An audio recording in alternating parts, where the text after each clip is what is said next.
hunting, fishing, cooking, camping, conservation, travel, gardening, photography, family. family. Family. This is the Outdoor Rules Podcast.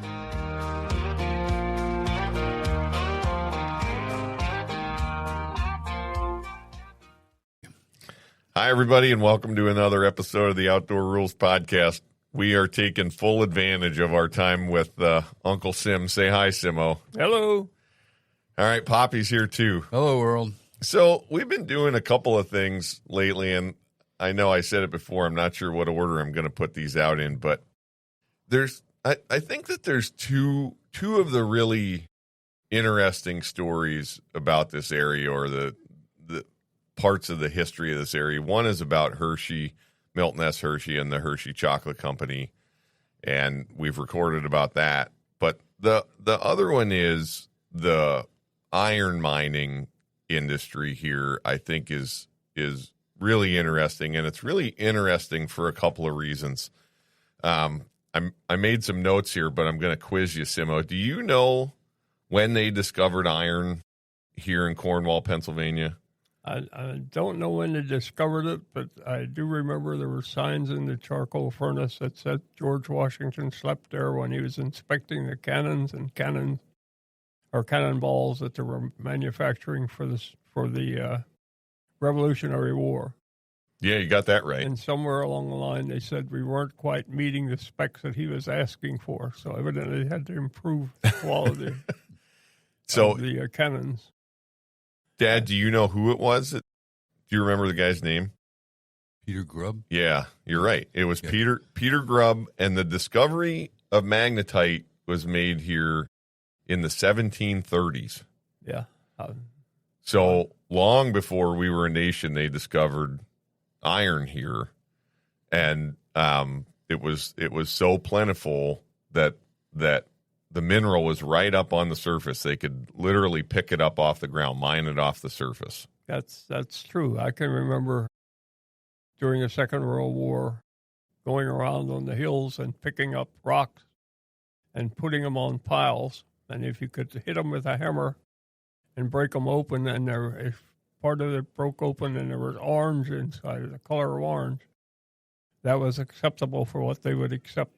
And they'd come around with dump trucks, and they'd estimate the value of the rocks that we had put together and throw them on the trucks, and then they'd pay us like $6 a ton or something like that. And it didn't take long to get a ton. The rocks were unbelievably heavy. Yeah. But I know they were trying to accumulate as much iron ore as they could to manufacture for the Second World War. I remember when we were kids, we went around and picked up rocks. And if anybody hasn't listened to one of these, Sim, when were you born? 32. So you're 94. Yes. Yeah. Which is, it's absolutely awesome to have you here to talk about this stuff, because you're connected to this story in a whole bunch of ways that we're going to get into. So well, I never heard that story before, Sim, about you picking rocks up. Yeah. So when you were probably 10 years old, you were right above Rexmont. Would you go up to pick them? Yeah, we picked them in the fields that were right below the number 4 mine. In the farmer's field, the Rich Bucher's farm that was next to us, and the woods between there and the brick row and below the number 4 mine. Wow. In fact, today we hiked to Governor Dick, which is near Mount Gretna, and I saw some big rocks there that I wanted to take a chisel to and chisel them open and see if I could find some orange in them. They looked the same as the rocks that I remember picking up when I was a kid. They were really black and dark and heavy. How much a ton do you think you get now? Probably nothing. Probably not $6. Run me out of there trying to sell them to them. So yeah, they discover the iron ore, the magnetite, here in the 1730s, and then in 1742, Peter Grubb builds what's still known as the Cornwall iron furnace. And there were a couple of things about this area that I don't know that I'd say they're unique outside the presence of the ore, but with the presence of the iron ore, the fact that this was heavily forested and they could make charcoal here. Yes. The furnace that they built ran on charcoal, and they would, I guess, is that process considered smelting? I would assume it's smelting. The part that always amazed me, and I still don't understand how they did it, but from what I understood, to make the charcoal, they would harvest the trees in the woods and build a circle, maybe like 30 or 40 foot level, and then they would pile the trees that were cut to like 6 or 8 foot lengths and pile them up on end in the center in a big circular pile, and then light them and burn them. And they claimed you can still walk around the woods here and find the spots where they had leveled and made the charcoal. But I never could understand how they could get a fire going in a pile of wood like that there and then extinguish it so that they would get charcoal out of it, because they would have had to shut the oxygen off to it to get it to quit burning so they could still use the charcoal in the furnace instead of just burning up the whole pile of wood. So I still don't understand how they did that. Yeah. Do you think they dug pits and then covered it? Like started on fire and then covered it to starve the oxygen? But I don't. What would he have covered it with? I can't imagine what they would have covered it to cover it and burn. If you had a big, enormous pile of wood that was on fire, you'd have an enormous fire going at one time. They would have had to cover it with rocks and soil, maybe. Yeah, I'd be curious to know how they did that. But if you walk up to Governor Dick, I don't know if you know the history of the Governor Dick Tower up there that you can see for miles. That was a slave that lived there by himself, and that's basically what he did, was cut wood and made charcoal for the charcoal furnace. Anyway, go ahead. I didn't mean to interrupt. Didn't they refer to them as charcoal pits? I mean, that's what I thought. I've always heard them refer to them. Maybe it was a pit, but I thought it was just a circle. Someone told me that if you looked around between Governor Dick and Route 72, you can still find these circles in the woods where they actually made the charcoal. Well, I think there's some up behind Rexmont, too. Yeah, there may have been. I'm not sure. But I thought they did, like Mike said, that they would start it and then cover it and let it burn underground, and that would turn into charcoal. But that's what I couldn't understand, how they could cover it without burning the covers. Yeah, I don't know. Anyway, that's a side question. And then later, did they eventually go to coal? If they did, I'm not aware of it. I don't think they did, but I'm not sure. And I always thought at Cornwall that they used coal, but they didn't. That was entirely, all the heat from that was charcoal, and then the other element that they needed that we have here is limestone. Limestone is which they describe as being used for flux, but I don't really understand that process. Well, most farms around here, if you go look, you can find lime quarries. And what the farmers would do in the wintertime is they would find outcropping of limestone rock and quarry it and get it into small rocks. And they would build what they call the lime kiln. That was like a charcoal furnace. Mm-hmm. But it was for different purposes, to get burn the limestone with either coal or wood and get it into a lime. And they would do the same thing. They'd get a fire going and then smother the fire and be able to have the lime run out the bottom. And they'd use that to fertilize their fields. And I think it switched your soil from an acid to an alkaline, I guess it's called. Mm-hmm. Which got you much better production out of, in a wheat field or a corn field or any grain field, got you much better production if you put lime on them. So I think it was similar process to what they interesting did for melting iron. Because there are still a bunch of those furnaces around. I mean, I know where one or two are. Yeah, there's quite a few. And I always thought those were for making Coke, but that doesn't make any sense because we didn't really use Coke here. That was to produce lime for farming. And a lot of the farms all had them. In fact, the farm next to the one we lived in, Rexmont, there's a history of a guy that was quarrying lime there, and he was using explosives to quarry the lime, and it went off when he wasn't expecting it. And the description in the book, one of the Booker books that was written about the history of the Booker family, identified the guy's name that was quarrying it, and when the shot didn't go off, he went back in to check it, and it blew up, and they said when they found him, he was still alive and was bleeding all across his face, and his skin and everything was off of him. And he died about 3 hours later from the explosion. But that was strictly from quarrying lime to put in these lime kilns, similar to what they did in the charcoal furnace. Interesting. Well, where would they get the lime then for making the iron? The lime... they would quarry that? I think it just quarried the limestone. Yeah, they used limestone crushed in it, I think, and furnace. put it in there in layers. You'd put limestone, charcoal, and iron ore, Right. I think, in layers. Right. Well, I always thought that the lime kilns that we've seen until listening to you here, those were unique. I never realized separate that for those lime. were for farmers, for fields. I Yeah. thought that was all part of the No, that was iron mostly for making. field.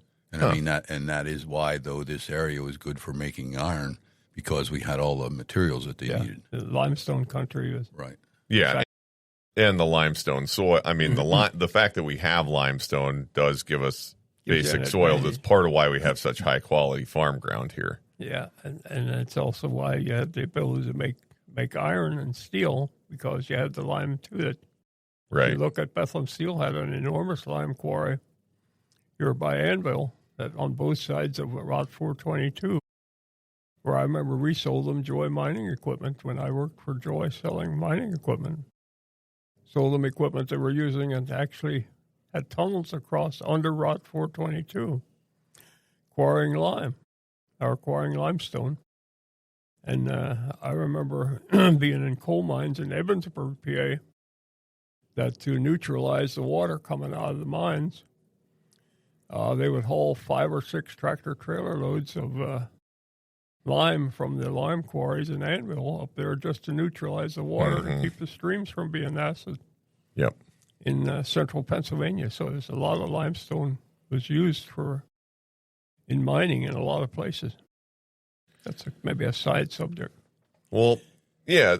So, like we're talking about, Peter Grubb starts the Cornwall iron furnace and starts producing iron, now not steel but iron, in 1742, and that furnace ends up operating all the way until, I think it operated all the way until 1883. Yeah, I'm not sure the length of times that it operated. So for 140 years, they produced iron there. And as you mentioned, George Washington came and personally inspected the furnace because they were making both cannons and cannonballs and other military hardware at the furnace at the time of the American Revolution. Yeah, that was supposed to be true. So it's a pretty important historical site for the entire country. I mean, I think it was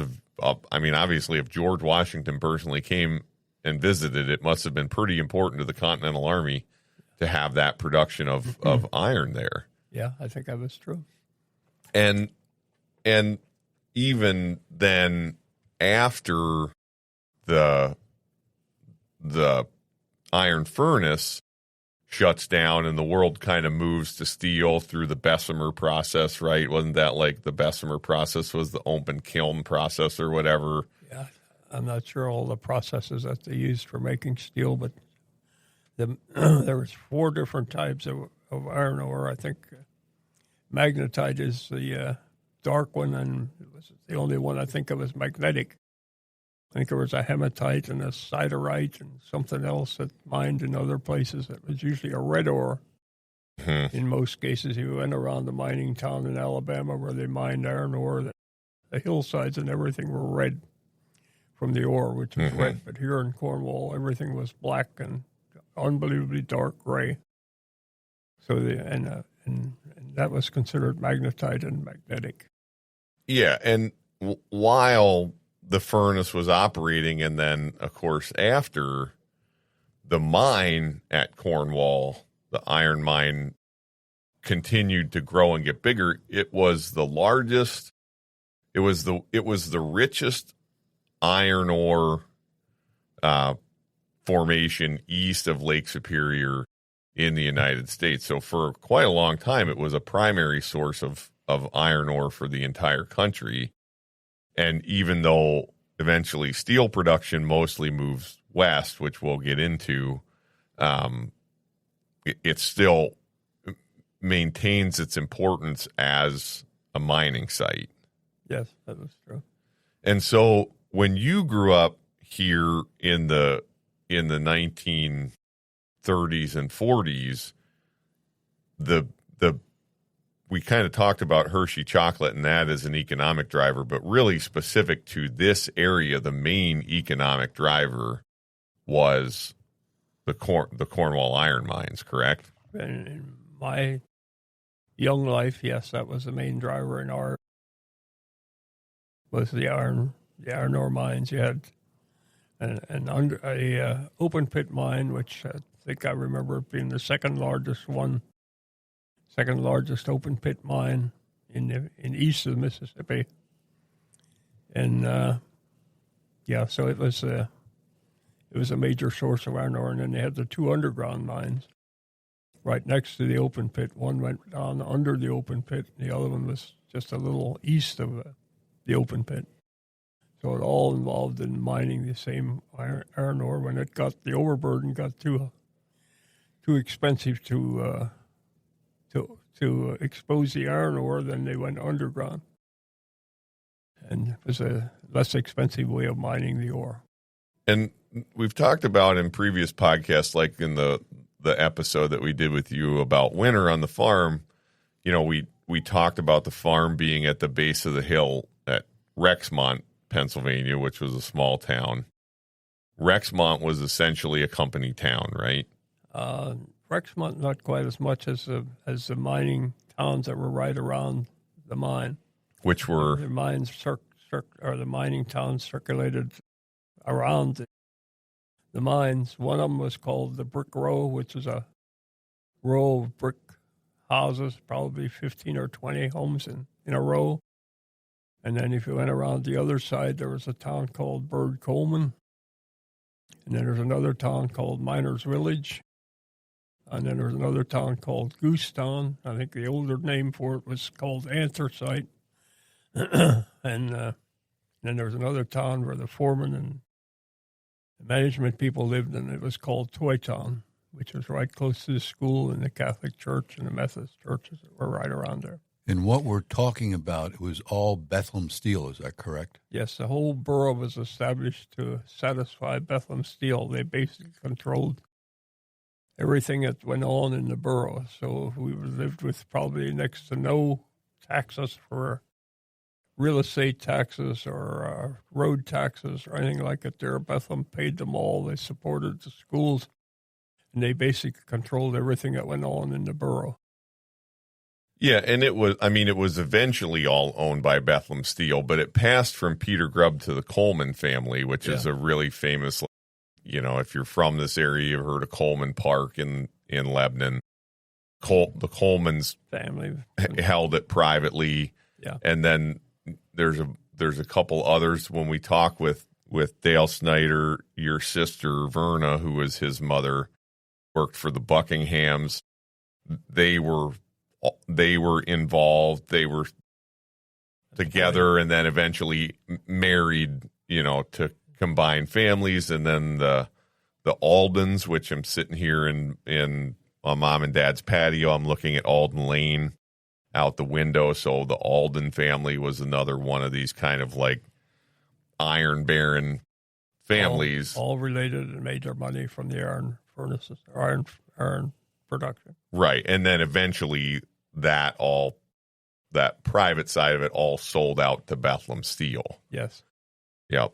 Do you know when that happened? I thought it was in the 20s, but I'm not sure of the dates anymore. Yeah. I'm not sure when it all changed hands either. I mean, I always heard people say that at one time the Cornwall borough was the richest borough in the United States. I wouldn't be surprised if that yeah. was true, because they basically, you didn't pay any school taxes. Everything was paid for by the company, and they basically ran the town. The only other thing other than the mining people there were like 3 or 4 farms that were included in the township, and basically everything else not in the township, in the borough, was probably everything was related to the mining operation. So, for instance, the coal that came in to heat the school buildings were all supplied by Bethlehem. And the school board was made up of all Bethlehem people. So you'd usually have 1 or 2 other people in the school board that weren't related to the mine, but they really never had any authority to make any decisions. If it was any decision that went against Bethlehem Steel, the decisions were always made in favor of Bethlehem. So politically, they basically controlled the whole borough. Yeah, Robert Coleman was the first millionaire in Pennsylvania. Yeah, I wasn't aware of that. But. Yeah, I mean, so it would make sense that this was probably at one time it was the richest, borough or township or whatever in the state. Yeah. And then they also built obviously a pretty major transportation network around the mines to move iron ore out. They processed the iron ore in Lebanon, which was called the concentrator plant. So they basically mined the ore in the open pit and in the two different mines, loaded in railroad cars. If I remember right, there were like 90 to 100-ton railroad cars, had their own railroad that went from Cornwall to Lebanon to that plant. And that plant basically turned the ore into pellets.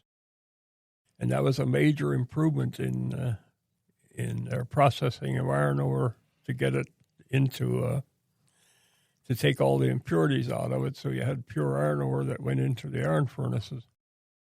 And by pelletizing, they would spray water on iron ore and put it into a funnel-shaped apparatus that, as it rotated, the ore would roll and be heated, I think, at the same time. And it would turn into little balls that were maybe an inch in diameter or something like that there, and they would roll out the bottom of the funnel. And that was a major, major improvement in their ability to concentrate the ore into something I could use in a furnace that left air gets through the iron ore and cause it to heat and melt the iron ore much faster. So that was a major improvement. I don't know when that was, in the 30s or 40s, when they figured out how to do that. But anyway, they processed the ore in Lebanon, and from there shipped it to the steel mills. Bethlehem had steel mills in Steelton, PA, which was right next to Harrisburg. And they had big steel mills in the center of the state. And right now, off the top of my head, I can't think of the town. It was Johnstown, where the flood was. Mm-hmm. So they had major steel mills there. They had steel mills in Bethlehem, PA, and different places. So it was a major source of the iron ore that they used then for steelmaking in all these areas. So it covered a lot of areas other than just here around Cornwall once they got it produced. I grew up all my life hearing people talk about the Concy. Yeah, that was called the Concy. Which if you say it you say it with a little enough Pennsylvania Dutch accent, the Concy. Yeah. I never figured out until I was probably 35 years old that was the Concy, and it was the concentrator plant was what people were talking about. Yeah. So that was, and the other thing that I wanted to say about iron ore pellets is you can still find them if you walk along the rail lines where they were shipping the iron ore pellets. You can still find them, and then there's a few places where there were spills that there's lots of them. And Poppy's smiling at me because he knows what I'm going to say, because what they really are is their perfect slingshot ammunition. I still have some of my slingshot. And Pop Grant used to take us occasionally to places where there had been iron ore cars had spilled pellets, and we'd pick up a 5-gallon bucket full of them. Well, probably too heavy to carry a 5-gallon bucket full, but as much as you could carry in a 5-gallon bucket, and that's what we'd use for. They weren't quite as accurate for slingshots as they were the iron balls that we used to play marbles with. Yeah, like steel ball bearings. Steel ball. Yeah, right. Ball bearings are much more accurate than the cinder balls. Yeah, but they're much cheaper to get. Yeah, they're cheaper. You can pick up a lot of those. But they still work. In fact, where we fished at one place along the river, and there was I think it was 5 or 6 cars turned over. You had trouble getting down to the river because if you got onto them, it was like walking on ball bearings, and you couldn't keep your footing. You slid down the hill. I do have a couple questions backing up a little bit, and the concentrator and how they process the ore. Now, I know that coming out of Cornwall, they built that big dam breast right behind Rexmont that I assume when they washed the ore out at Cornwall, that's where that there was a dam up there, and that's where the water went after they washed it? No, that was the same thing that you had in Lebanon, and they've closed the Lebanon concentrator plant and moved one right below the number 4 mine. And the concentrator, what did they call the dam? It was on the right side of 72 as you went out past the Coleman Park. Lights Smudgy, Dam? or what do you call that dam? It had the mud. Oh, okay, yeah. But that's Schmutzy. Schmutzy, I couldn't think of what it was. I don't know what the right name for it was, that was but the that name was that the local everybody name. called it. But that was the waste material coming out of the concentrator plant in Lebanon. And then when they built a new concentrator plant at the number 4 mine, I think it was right about the time they had the flood, right before they closed the mine. They built a new one out there, and then they had to build a dam to take the waste from there. That's what that dam was that for. Was too. late, It would that be, was it later. was like a settling dam. The water they'd pipe it in with the waste material from the processing plant in the concentrator plant and pump that in liquid form to the dam and let it settle in the bottom. And the water would drain off the top, and it would always be not acidic. It would be, what's the right name for Alkaline? it? Oh, yeah. So if you look in the bottom of that, it would be all solid smudge in the bottom, probably 30, 40, 50 feet deep with all that waste material that came out of the iron ore. Now that one they turned into a golf course. Yeah, now that's a golf course. Now then they called that the slag dam, the one slag in dam, slag. Now also in Lebanon, coming off the concentrator plant, I thought they used to get another, what was the material? Slag. Slag. Yeah, they made slag banks, and eventually they took the slag banks. The companies that were doing asphalt and things like that would take the slag from the slag banks and use it to make streets roads. And roads, yeah. It was the best quality thing that they could get. They liked that better than anything else, making roads. But the slag was from heating the ore. In the process of switching it to iron, get all the impurities out of it. Yeah. So, Sim, when we talked about winter and you talked about butchering and the, Italian families and other families would come down from Rexmont and butcher. Yeah. Most of those people were associated with the mine in some way. Yeah, all of them. Most of every one of them that I can remember were employees of the mine.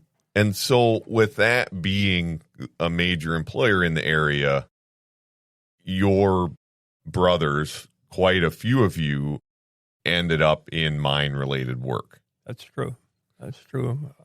My oldest brother, Wilmer, worked there. My second brother, Guy, worked there. My brother, Al, worked there. I worked there, and Dick worked there. And Wilmer was like the chief of above-ground maintenance, is that right? Mm-hmm. Yeah, he was. He had a 6th grade education and never had any additional schooling, but he was in charge of. He ended up working as a carpenter, and worked his way up to managing the maintenance of all the company homes, and any outside work they did, like if we're building small dams or for building additional buildings around the mine, or anything else that was in the way of construction or labor work with either painters or electricians or what are the other occupations? I can't think of. Yeah, all the trades. Yeah, all the different trades. He was responsible. So I ended up with a whole crew of people that maintained all of the 300 homes that the company had. And I can remember going through, they all had coal furnaces with, I don't know what they called it, that would feed coal into their furnace. But I remember one year they replaced all the furnaces in one town, like Miners Village. And even if you had put a new furnace in 2 years before that, they would tear them all out and make sure they were all exactly the same. And they would convert all those homes to a different furnace, or they'd go through and paint all the homes, or if you had problems with sewage, they'd come through and unplug your toilets or whatever. They did all the maintenance for these homes, and I can remember the rents for some of them were like as low as $6 and $7 a year, but it was a way of maintaining loyalty with the company that you got this rent for next to nothing, and the company paid for all the expenses of the neighborhood, like garbage collection and everything that was done, the company paid for. But if you got on the wrong side of the company working for them and things didn't work out, they could let you go, and you had a month to move out of your house. Right. So it generated a lot of loyalty that they didn't have much choice. May have been compulsory. They either stayed loyal or they left. Right. And what I know of your other brothers, Al worked security. Yeah, he was a guard, and he worked as a mechanic for quite a while, and did concreting and a bunch of other jobs. But and what about Guy?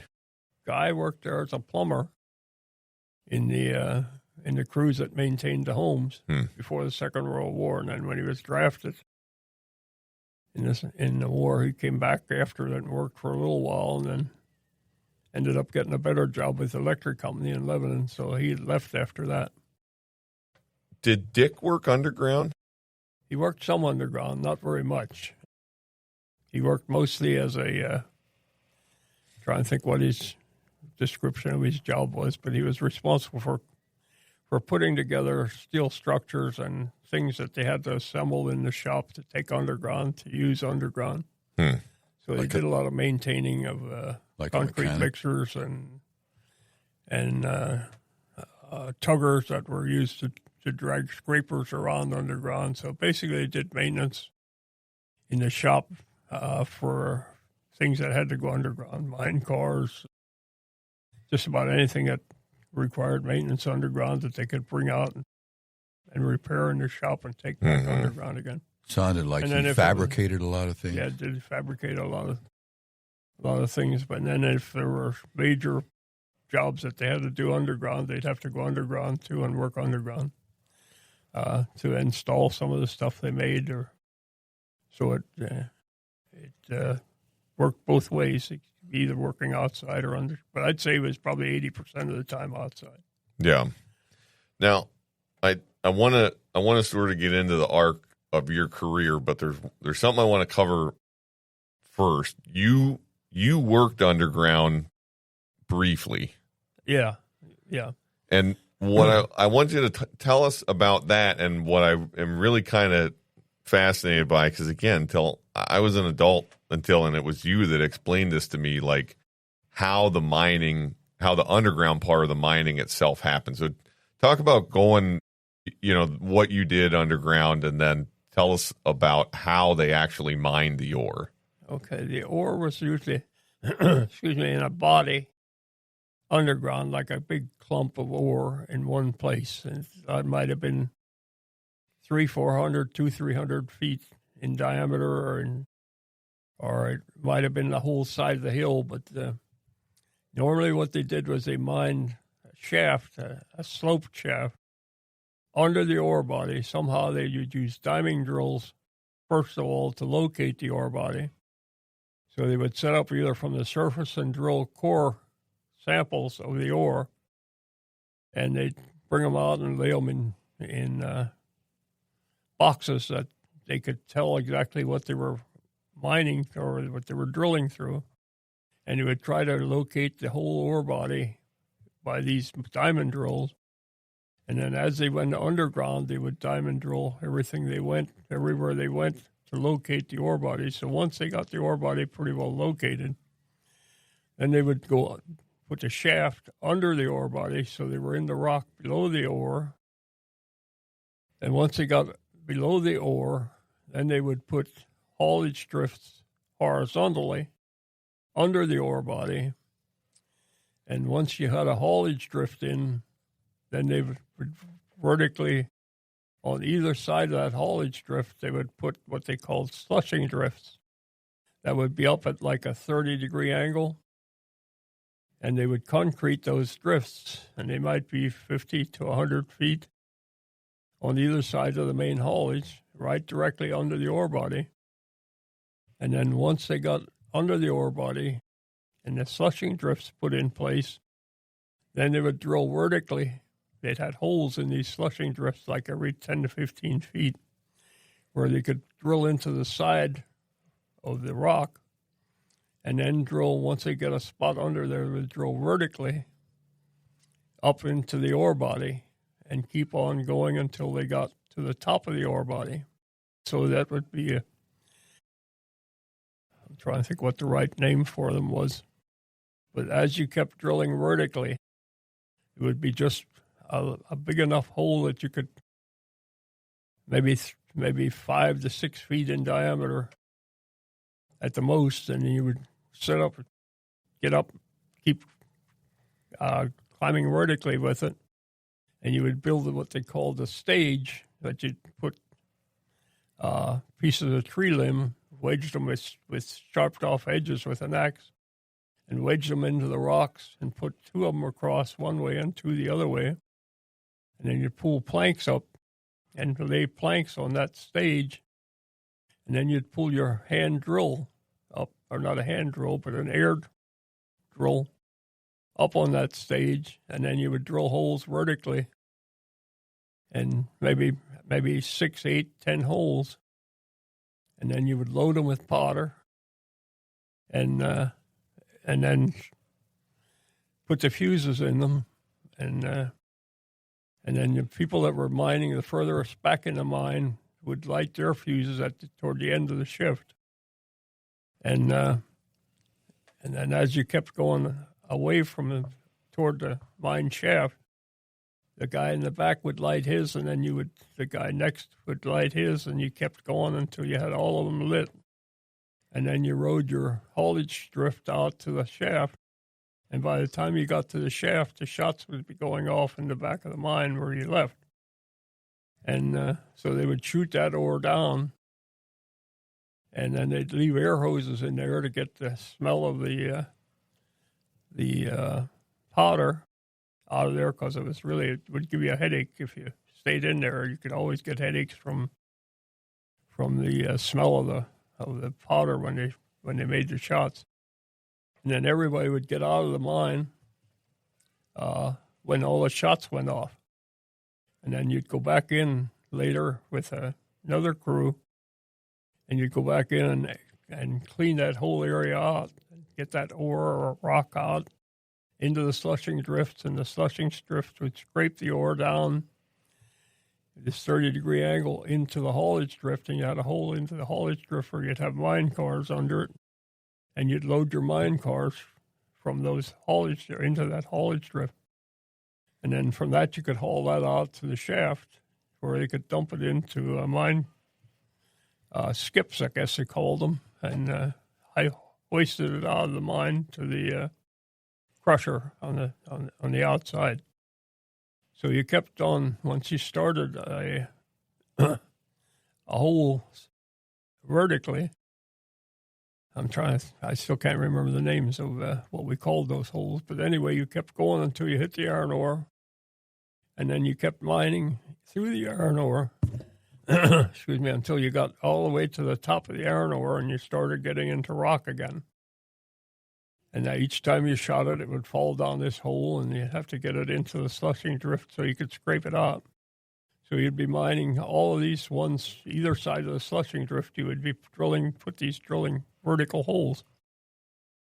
Stopes, they call them. I don't know why I couldn't remember that name, but a stope. So once you got to the top, when you ran out of ore, and you were then into the rock, then you started to go horizontally in that drilling in the top. And you would drill circular holes and shoot those so it would come in and fall down that hole. And you kept going wider and wider, and you would make basically what looked like a big funnel. And the ore would keep on, as you shot it, would flow into the hole and fall down to where you could pull it out with a scraper and a slushing drift. So that was basically the oversimplification of how you mined the ore. But once you climbed up those stopes, sometimes it would be 30, 40, 50 feet. You had to climb putting your feet in the rocks and have a rope or chain up there that you could hang on to with your hands and keep getting your feet into the sides.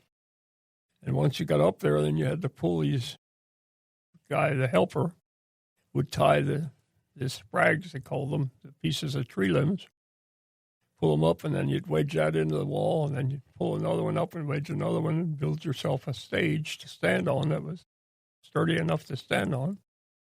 And from that, you would drill your holes.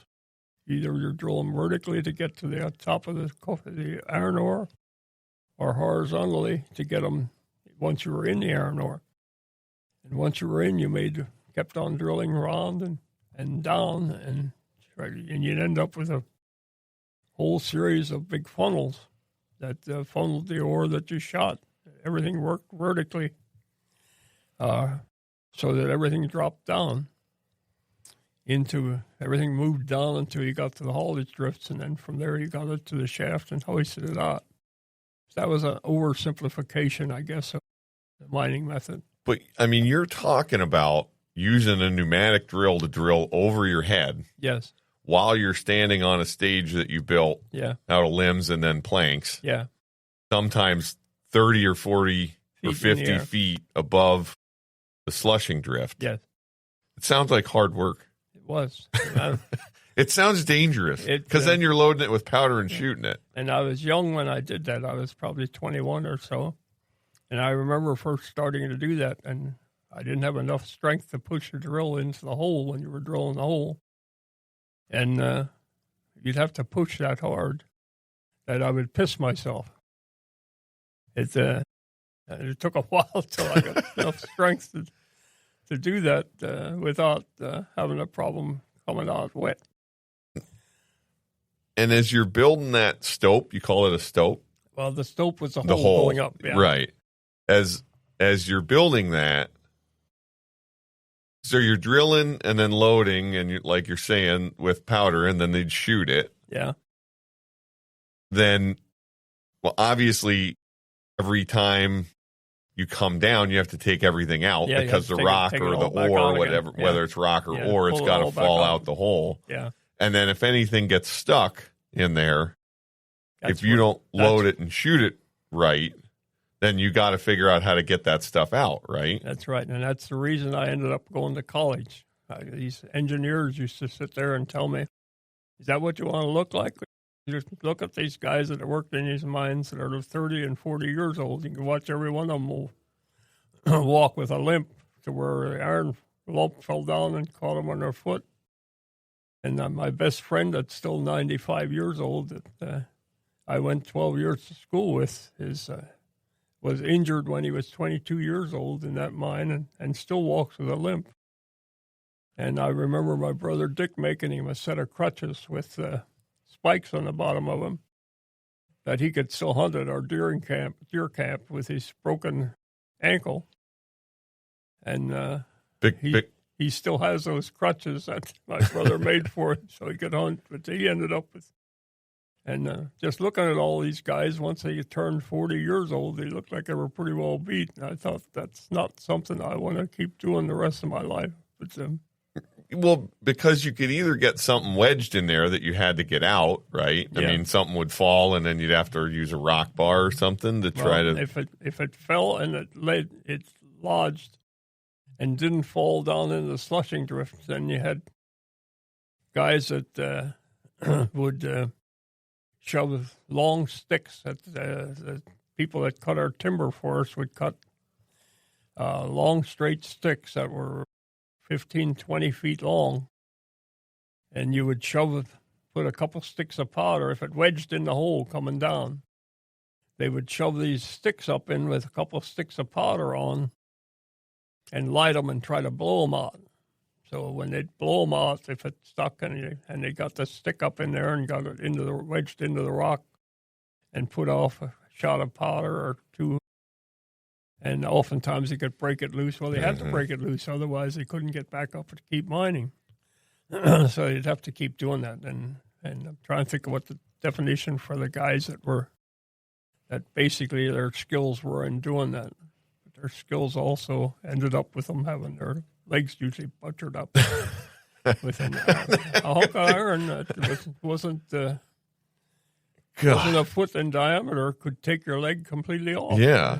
It was unbelievable how heavy and how fast they fell when they come down out there. And you were still reaching up in this hole trying to stir them loose. Right.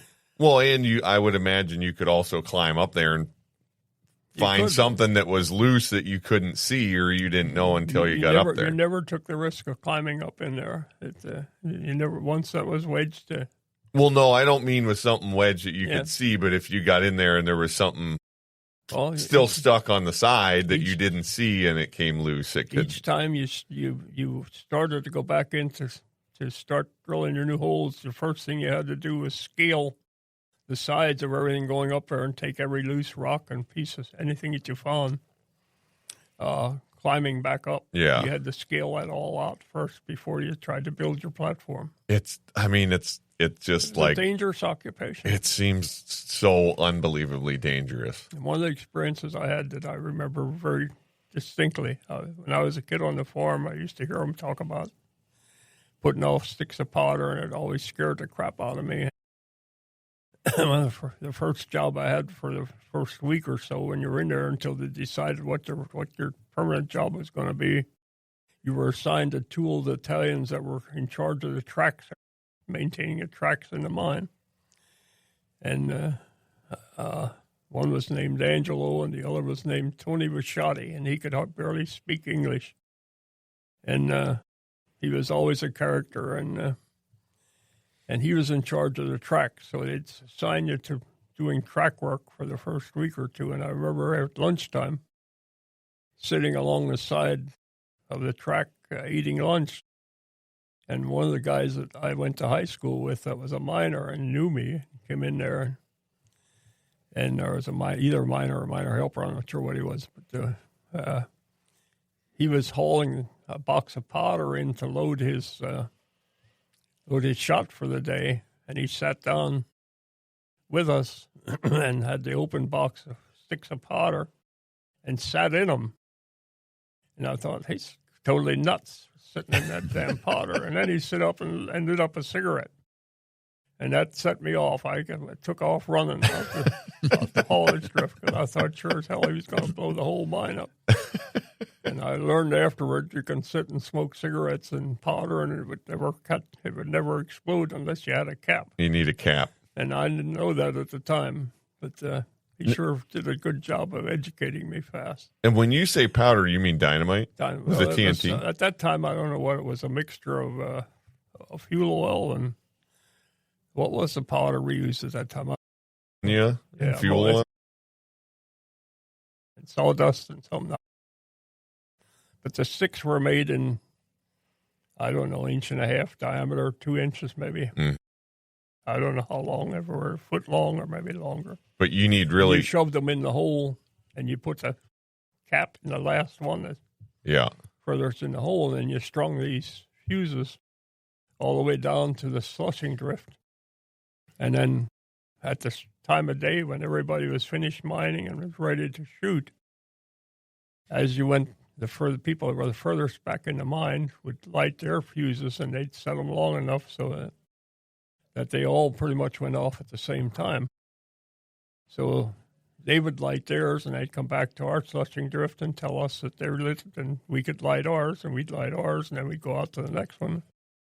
And as you went out, you went through like 3 or 4 slushing drifts, and everybody lit up their fuses, and then you either walked or ride the car out to the haulage, depending on how far you were, or to the shaft, depending on how far back you were. It was an interesting occupation. What would happen if one of them didn't go off? If what? If one of the fuses didn't light and it didn't go off? And you were a pretty scary project. Usually you left them until the next shift came in. The next shift would be responsible for going back and finding them out. We worked 2 different shifts. The miners worked one shift from 7 in the morning till 3:30 in the afternoon. And then when you lit your fuses and had your explosions and were out of the mine, the next crew didn't come in until 4:30. So then the 4:30 crew would work till 1 o'clock in the morning, and they'd do the same process that we did on the day shift. In the meantime, they had crews that worked the standard shifts, which would have been 7 to 3:30 or 3 o'clock, and then another one from 3 to 11, and another from 11 to 7. So they had 3 different sets of crews. And those guys were responsible for moving the ore. They were called stockmen. So they were the ones that, once you put the shots off, they would go in and try to scrape it down, get it down into the slushing drift so that they could pull it downhill with a scraper. And the scraper had like a tugger. They were called tuggers. And it had an electric motor with a drum with wire ropes that were fastened to a pulley at the upper end of the slushing drift. And they'd drag the scraper up to the upper end of it one way, and then they'd turn it the other way and scrape down and scrape the ore that was coming out of the holes in the bells up above into the slushing drift, and then scrape it down the slushing drift into the haulage. And then the haulage would have mine cars underneath to haul it out. So that was pretty much the process of mining the ore. You said that the engineers convinced you that you didn't want to work down there. You had a long career in a mine-related industry, but not underground, not actually mining, right? I didn't actually. After I left and went to college, I came back then and worked for a company that built mining equipment, which was Joy Technologies. And we built a lot of equipment for coal mines and a lot of equipment for hard rock mines, iron ore mines, copper mines, trona, salt, just about any kind of underground deposits, mostly soft deposits, more so than hard rocks. We did have a hard rock division that built more equipment like we used in the iron ore mines where you had to blast instead of being able to cut it loose. So I spent most of my career in equipment that was considered soft deposits. Like coal it. And salt, potash, trona, which they made baking soda or baking powder, things like that. It's much different to mine something soft like coal, right? Like a lot of those have what they call a long wall coal miner with the big, the cuts right against the coal face, and it's essentially like a big cutting wheel. And supports the roof until you get it cut and let it collapse underneath it. Behind it, I mean. Yeah, I think the last, while I was still in sales, the last installation I sold, I think, was over $6.5 million, and that was in the 90s. Or actually before that, in the 80s. And for that, we could mine, I think, like a 9 to 10 foot seam of coal that was like 900 foot wide and for 2.5 miles underground. And they mined that all in 7 months. If you can go back and figure out how many tons of coal came out of 8 to 10 foot of an 800 to 900 foot wide and 2.5 miles long. And I think they did that in 7 months. They couldn't get the coal out of the mine fast enough. They ran the hoists 3 shifts and got people to come in and speed them up. And it was amazing how much coal would come out of a mine like that there with the type of equipment we sold. So it was a different application than what the iron ore mining was. And we built equipment. In fact, when I went to work there, I specified that I only wanted to work for them in hard rock mining. I didn't want to work in soft deposits. And I was assuming that coal was a thing of the past and people were not going to continue. But I learned later on that the coal mining industry was much more aggressive and much more technology useful than any of the hard rock mining. So actually, it took me 10 years or so to realize the opportunities were much better in the soft deposits than they were in the hard deposits. And that work took you pretty much all over the world, right? Yes, I spent time in.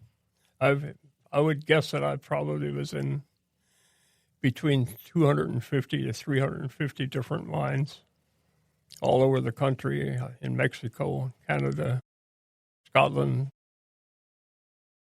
Australia, South Africa, a lot of different places. Kind of specialized in the application of the mining, the materials that you were in with the type of bit patterns and the cutting elements that we had on our machines that actually cut the material. So generally when they were trying to sell a machine or they were trying to solve mining problems in different situations, I often got called in to try to advise them as to what machine to buy or what type of equipment to buy or what the type of cutting patterns that they wanted to put on the machines to make them more productive.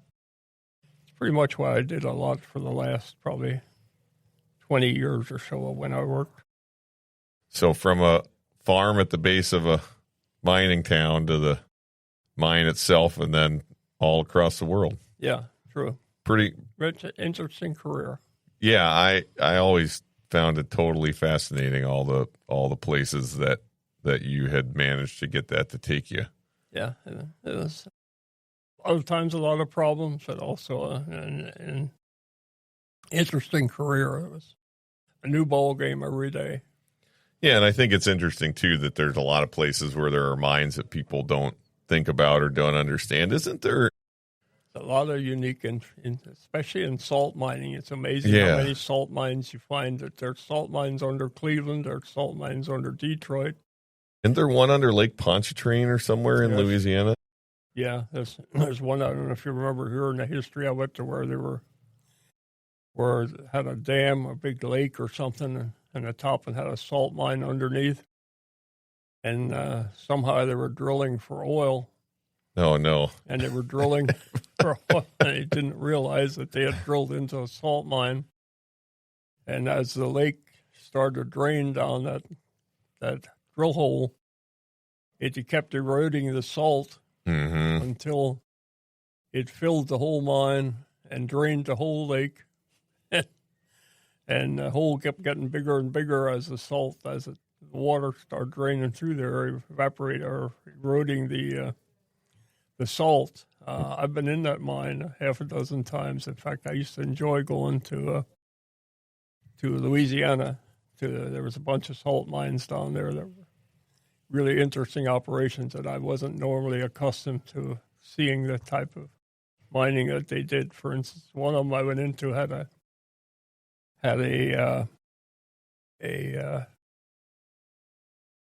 I'm trying to think of the right name, a hoist house. That with a hoist system that was still running by steam. They had a steam engine there that generated the steam to run the hoist. It lifted you up and down to drop you into the mine.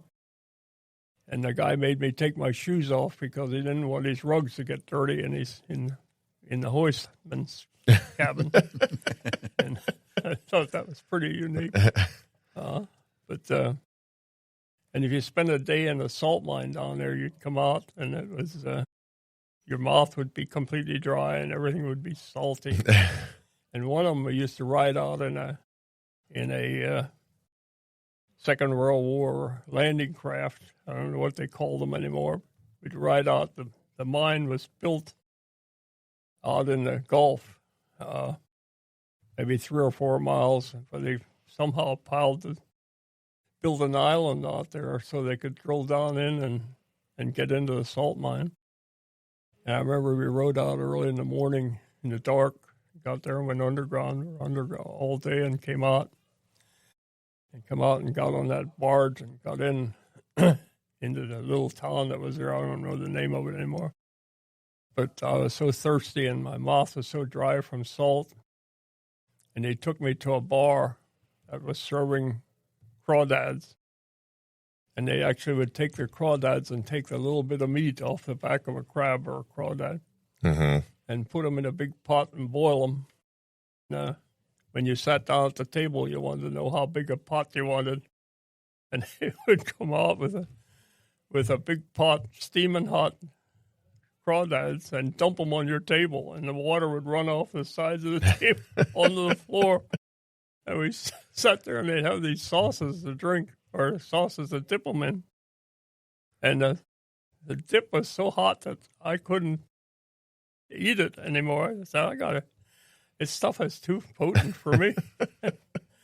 Finally, the guy said, well, you got to learn not to dip your crawdad down into the bottom and get all the seasoning. You got to dip it lightly in the top. And they were outsmarting me. But those things really tasted good when you came out of a salt mine. I never eat crawdads like that. They're coming out of a coal mine. Well, not a coal mine, a salt mine. Flooded. To finish that story about the mine where they drilled the hole, it completely drained that lake and filled that mine with, and underneath it, they still mined salt. There was another section of the mine that went under the area that filled with water, and they were still went underneath, and then the mine right next to it was where the national reserves are for oil, where they'd come in with these big tankers and pipe the oil into the salt mine. And that's where those oil storages are. The oil storages are for our national reserve. Like our national oil reserve. Yeah, it's all in old salt mines. Yeah.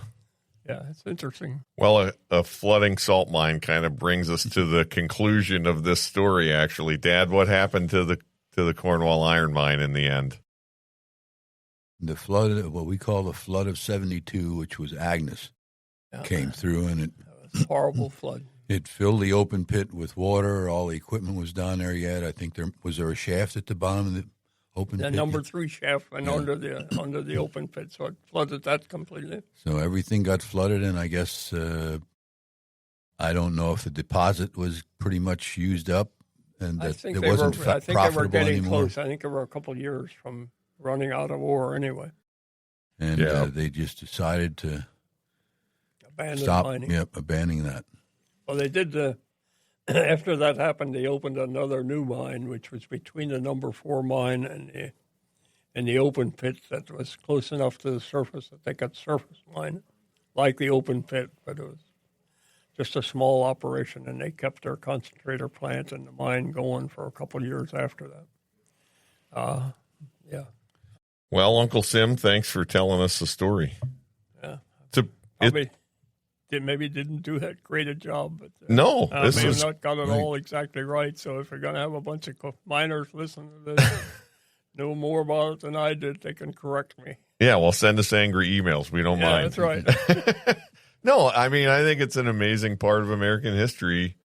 You know, that's not only part of the story of this area, but part of the story of our family. So thanks so much for doing it. You're welcome. This has been great. Thanks, everybody, for listening. Thanks, Poppy. All right. Thank you, guys. All right. As always, find all of the content at the website, www.outdoorrules.com. We're on Instagram, @OutdoorRules.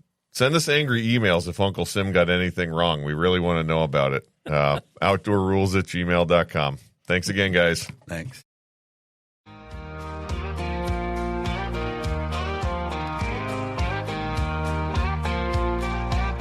Hunting and fishing, the great outdoors, mixing history, laughter, love, and folklore, creating memories with family and friends. These are the trophies that matter in the end. Outdoor Rules.